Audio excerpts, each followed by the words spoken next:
We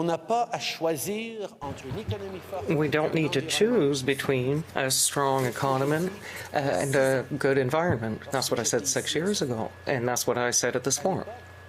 At the time, many people, especially in this room, were in disagreement. But too often, climate action was considered a social responsibility. But it's a central part of our economic plan. Today, things have changed. And if they have changed, it's largely because we saw that climate action and the economy work together. Canada has proven to the world that you can take meaningful climate action while building a strong, growing economy, and as always, BC is ahead of the curve. We put a, yeah, you can applaud for BC on that one. We put a price on pollution right across the country and then fought for it all the way to the Supreme Court. The result? Not, as some conservative politicians foretold, the end of the Canadian economy as we know it. In fact, quite the opposite. The price on pollution continues to mean more money in the pockets of Canadians and less pollution in our air. And for businesses, it means it's easier to invest in their own low-carbon future. We pledged to support clean Canadian innovation and then looked to projects that would create good jobs and clean growth in every part of this country. And the numbers speak for themselves. In the last month alone, we announced 2,500 new jobs coming to Windsor thanks to an LGES Stellantis facility to make electric vehicle batteries. Now, even a few years ago, this kind of multi-billion-dollar deal would have seemed like a moonshot. Today, it's Canada's new future for workers and a new face for global investors. We've successfully issued Canada's first ever green bonds worth $5 billion, with the private sector snapping up the chance to invest in clean tech in Canada.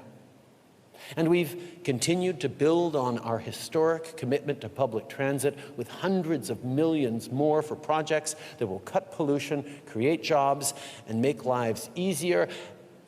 And those are just announcements made in the last month.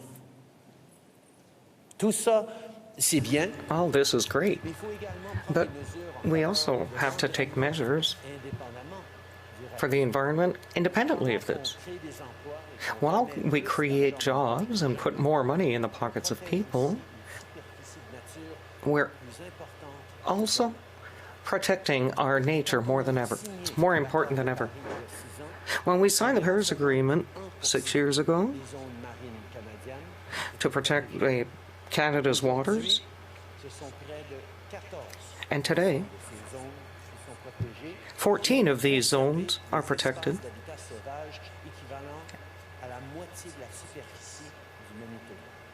and we've saved habitats equal to half the area of Manitoba. While taking climate action.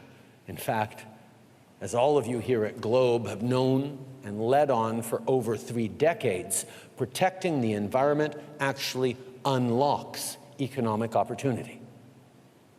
Of course, there are still those who would take us backward.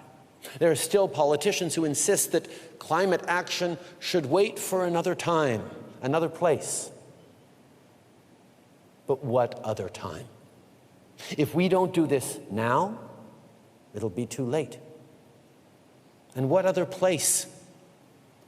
There is no plan B because there's no planet B.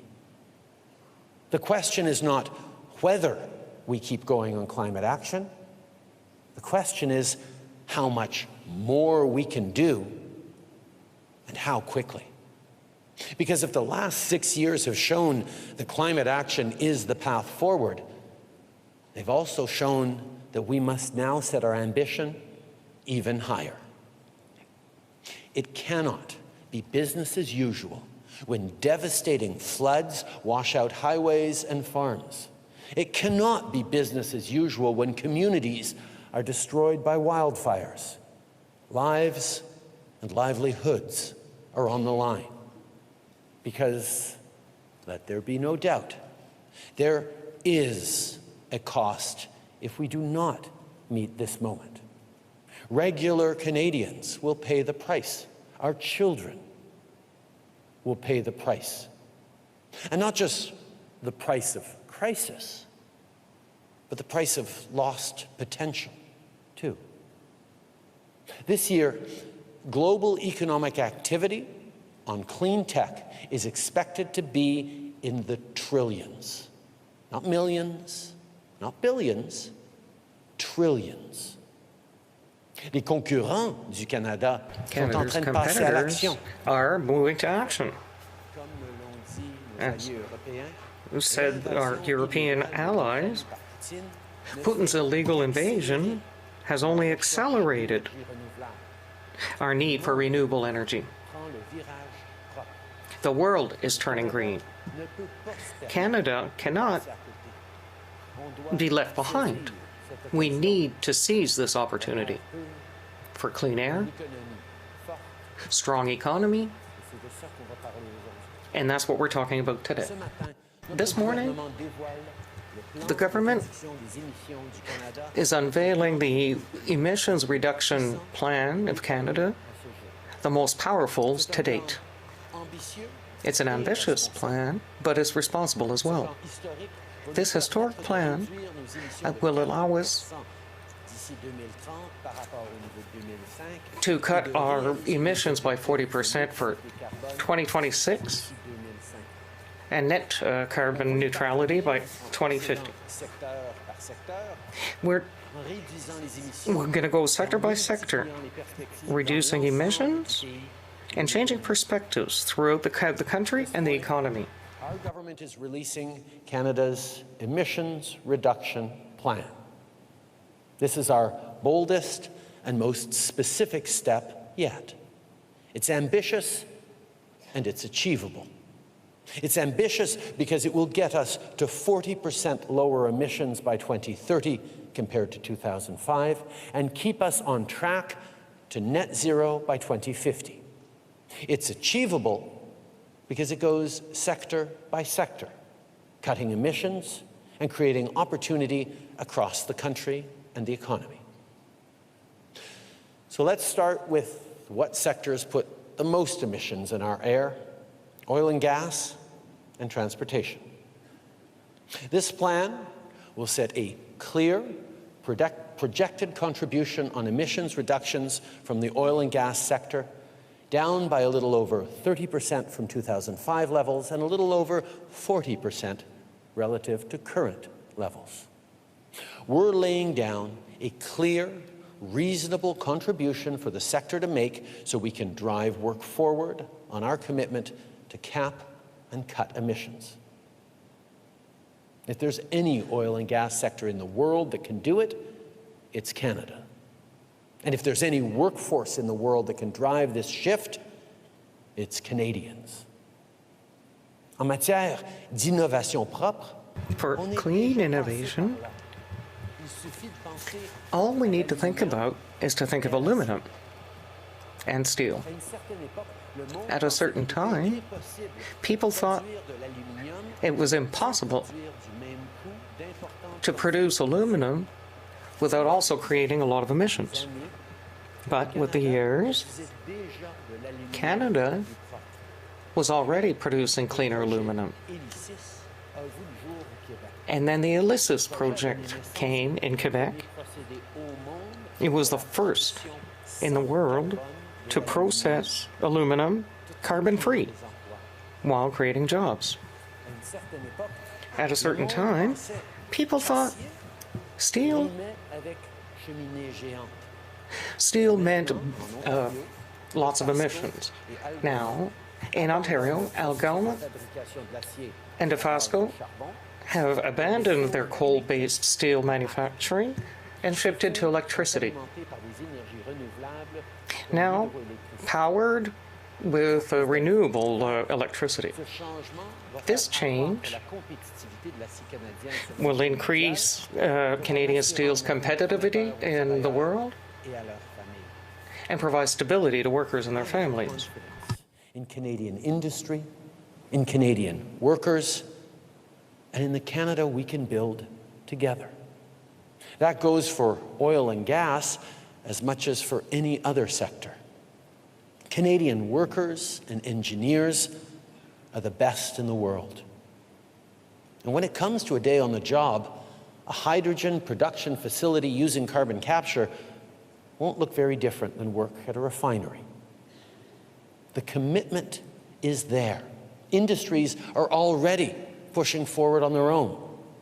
And yes, the money is there too. With record profits, this is the moment for the oil and gas sector to invest in the sustainable future that will be good for business, good for communities, and good for our future. Big oil lobbyists have had their time on the field. Now it's over to the workers and engineers who will build solutions for their sector, for their communities, and for their kids. Évidemment, si on aspire à un avenir industriel, if we aspire to an industrial future, conduire des véhicules. we also need to drive vehicles. The demand is there, everywhere in the world. Every week, as many electric vehicles are sold as gas. Our government has already invested in EV manufacturing, for example, the Ford plant. That's creating jobs, and the battery installation in Bécancour. This helps everybody's daily life. And we've added an incentive to make EVs more affordable for the middle class. And now, we have an even more ambitious plan for the sale of EVs. Lays out a new mandatory sales target for electric vehicles. At least 20% of all new personal vehicles sold in Canada will be zero emission by 2026. Because if you want to make the switch and you go to the dealership, you shouldn't have to be on a wait list. By 2030, at least 60% of all new personal cars sold will be ZEVs, and by 2035, every single new personal car sold in Canada will be zero emissions.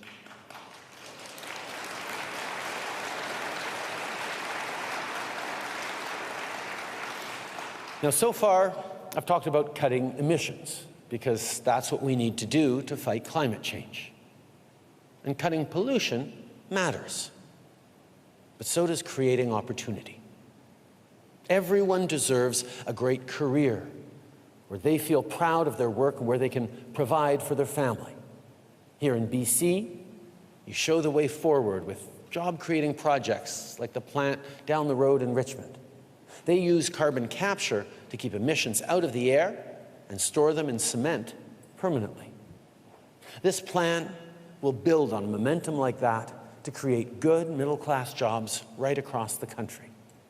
And in places where the changing global market means changes to the local economy, we'll have people's backs.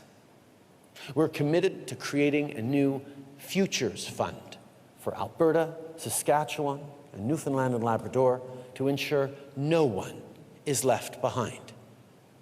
When Amazon invested $700 million in a solar farm in Alberta, they chose Alberta specifically because of access to renewable energy.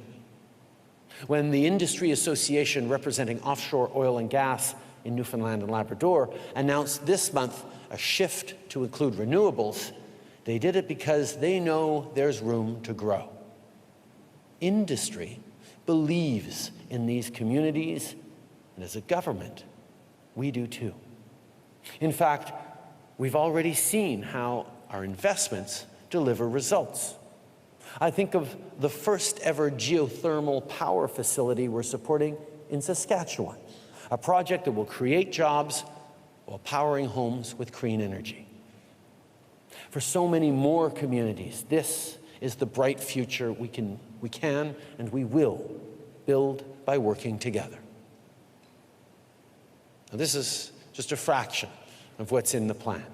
I could talk about our commitment to protect old-growth forests, or to expand our investments in clean energy projects with Indigenous communities. But here's the bottom line. This plan isn't just a plan to protect against climate change. It's a plan to build a better future. And it means real results for real people right now. Clean air for our kids, and healthy lakes and forests for generations to come. Affordable electric vehicles in driveways and lower monthly heating bills for families. Good jobs for workers and a strong economy for everyone. De l'air pur. Clean air. Lower monthly bills. Good jobs for the middle class. A strong economy for the generations to come. These are our goals. This is the future our plan aims to build. I started my speech today by talking about the war in Ukraine. I know some people will say a war is no time for climate action, for looking to clean solutions to build a competitive economy. Well, the same people said the pandemic was no time for climate action. We didn't let them stop us then, either. Responsible leadership demanded that we tackle the crisis at hand and build for the future. So to those people, I say this. This is no time for excuses. It is the time for even bolder climate action, because it is always the right time to face a crisis head on. It is always the right time to have workers' backs, and it is always the right time to build a good future for all Canadians. We don't need to choose between economic growth and the environment. We don't need to choose between ambitious objectives and those that can be met. If we work together, we'll continue to build a good future for all. When you walk out of this room, you walk out to be inspired by the gorgeous mountains of the North Shore. And right across the country, Canada's geography inspires and humbles us all. It humbles us because we can't help but feel how much bigger it is than any one of us. But it inspires us because it reminds us that we are the stewards that will ensure it remains for future generations. That is our shared responsibility. That is the challenge before us, and that is the challenge I know we will rise to meet. Merci beaucoup, mes amis.